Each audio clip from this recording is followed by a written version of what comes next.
Hi, welcome to the making of Epic Fruit Ninja, my latest YouTube video. Basically, the way that we did this whole video was sort of, again, just very, minimum, bare bones kind of production. So this is our setup. How's our Ninja doing? We're missing a light bulb. We're using these very, very cheap, simple lights I got on eBay. You just put in these fluorescent bulbs, you screw them in, and then that's like a simple softbox you put over it, and it does the job most of the time. And today we're going to film in our garage. Not too much space, but it should be enough, I think. You just need to basically get one person on blue screen. Here's these other softboxes, identical, 5 bulbs in each one. We're going to film on the Canon 70 and just use the stock kit lens on it, because I don't really need to have very shallow depth of field. And Łukasz is practicing his ninja moves. Be careful, man. It's actually a really sharp. It's a real sword, and it's very, very sharp. And that's simply because that's the only sword we were able to get. I wouldn't recommend using something like that, but we couldn't really afford to buy a good-looking prop. And a friend of ours had a real sword, so we're like, let's just use it. Hopefully nobody gets hurt. Now the actual filming is pretty simple. I just set up the camera on a tripod, set my exposure so it's just more or less decent, and then I just had my brother kind of swing the sword around. And he's not a ninja, in case you didn't know, and he never had any formal fighting training or anything like that. So no training, at least with the sword. So he had to just sort of improvise. And then what I did is I filmed it from 3 different angles, well, the same angle but just 3 different lenses. I just zoomed in. So I did a kind of a wider shot, then I zoomed in for a medium shot, and then close-up shot, and just had him repeat the same kind of actions over and over. Then the next thing that I had to do is I had to film all the fruits, and the way that I did that is, as you can see up here, I would just put the fruits onto some chopstick or forks or something, just so I could hold them, and then I would actually cut the fruits in half. And I would just slowly turn it and separate it to make it look like like the fruits got cut open. So once you have your footage, then just gotta put it all together, which is pretty simple. So here's this shot of my brother just swinging the sword, and all I would really do is just apply some key light to it, which is pretty simple. Just go up here. This is an Adobe After Effects. Go keying, key light. Choose your color picker, choose the blue, and then you just adjust it till basically the other stuff disappears there. We can further adjust the black, and then clip the whites and do a replace method to source, and that's it. Then you can sort of soften the edges, that kind of stuff. You can play around with it. So once you've adjusted your key light, then you'll see that it's cut out. It's all we see right now is black behind him, because there's nothing there. You can see it's just transparent. So then I just put in my background. Again, it's background, for whether it's a picture or whatever, something you painted, you can just put it in there.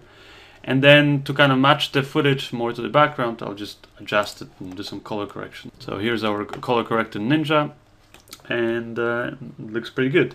Then I would take the footage of the fruits, and I would just, again, key out the blue, do a quick little garbage mask to cut out my hands and then the sticks that are in the shot, and you end up with just a shot up here of, for example, the orange flying through, and then you'll see the orange separate like that.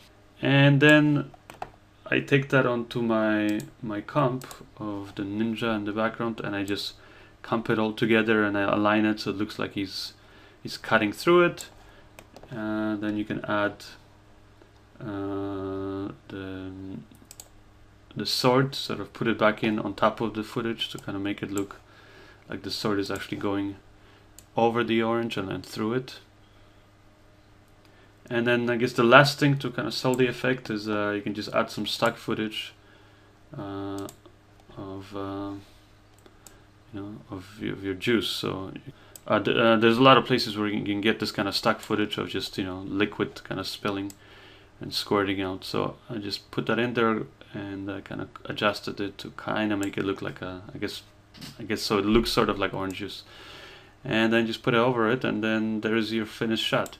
Now, what I really wanted to talk about though in this tutorial is slow motion, because many times people ask me, how can I do slow motion? And slow motion basically is filming your footage a lot faster. Like, let's say, if you're filming it at 100 frames per second or 200 frames per second, and then you play it back, at a slower rate. So let's say you play it back at 24 frames per second, so it matches, the standard film frame rate. And then when you play it back at a slower frame rate, then everything will look like it's been slowed down. Now, how can you do that if you're shooting with, let's say, a digital SLR or you're just standard video camera? Most video cameras shoot 60 or 50 frames interlaced, which actually means that they're shooting 60 frames or 50 frames, except those frames are interlaced. So what you can do is you can take that footage, put it into After Effects, and or Adobe Premiere or Final Cut, and then basically adjust the frame rate. The way that I did it for this video is slightly different, because I was using a Canon 7D, the digital SLR, and this pretty much works with any digital SLR out there. So I would film my footage at 60p or 60 frames per second. So with the Canon 7D, you have to adjust the resolution. It's to 1280 by 720, and you choose the 60p frame rate. So this is how the footage looks. And action. Go. And you can see you had a little accident there. So yeah, so when you play it back, when you bring it to your editing program or your After Effects or whatever it is, it's still gonna look like normal speed.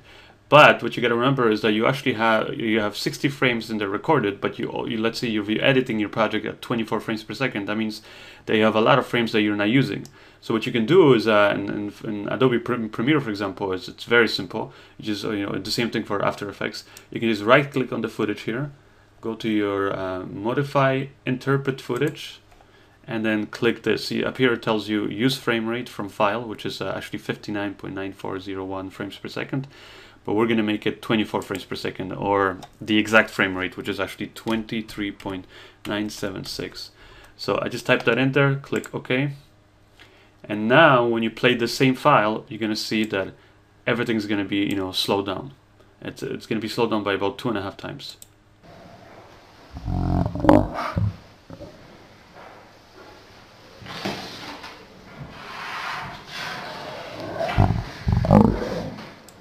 So there you have it. And then basically you just do that to all your clips. So when I import, for example, my clips, like all of these clips, for example, are slow motion, I would just select all of them, right click on them, go modify, interpret, and just do this. Yeah, I've already done it for these files. Just click assume this frame rate, and type in the frame rate, and just go OK. And it will automatically convert all of your footage instantly into slow motion. So you don't have to like re-render it in any other program or anything like that.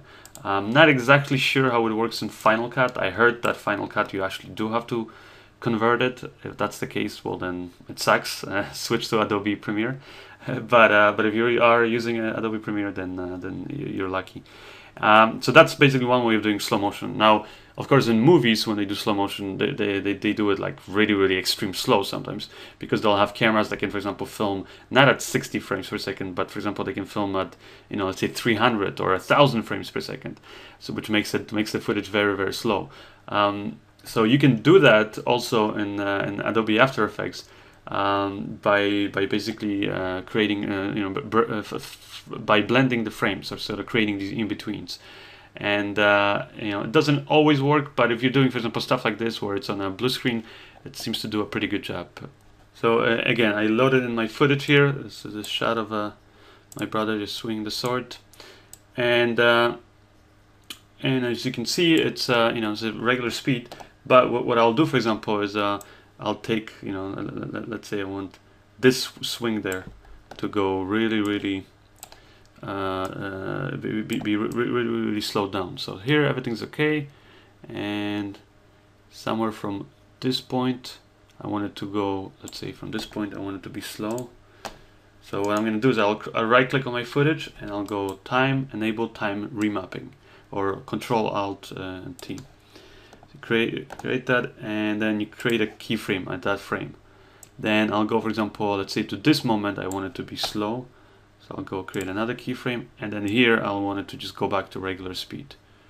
And so I'll create my keyframe at the end of that. So now basically what I want to do is this whole section between these two keyframes, I want to stretch it out. So pretty simple. I'll grab my two keyframes, just stretch it however long I want it to be. Let's say make it like really long.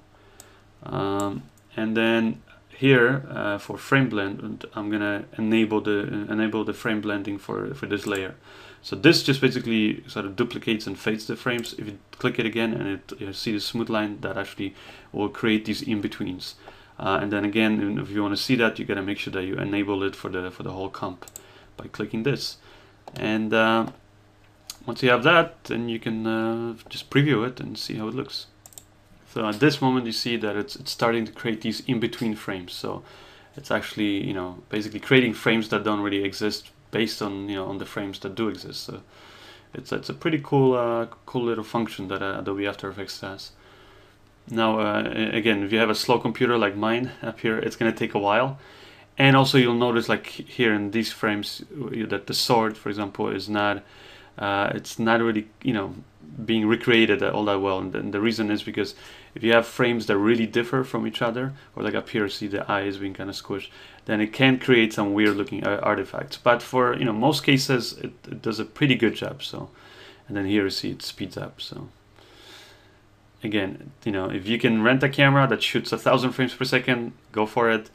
But if you can't, then just shoot on your digital SLR or your home video camera, and then in After Effects you can do this effect, and it will look like this.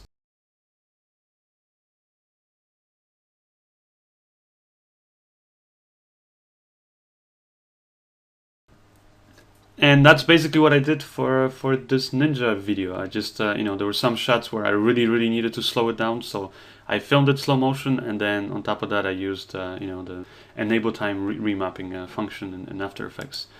And that's it. Hope you guys liked this behind the scenes video. You learned something. If you have any more questions about certain things that I did within this video, or any other videos for that matter, then leave a comment below, or message me or on Twitter. But Twitter is pretty good, or go to my Facebook fan page, and again you can leave me questions there. And as always, don't forget to rate and comment this video. It helps me out a lot, and also subscribe if you haven't already. All right, thanks.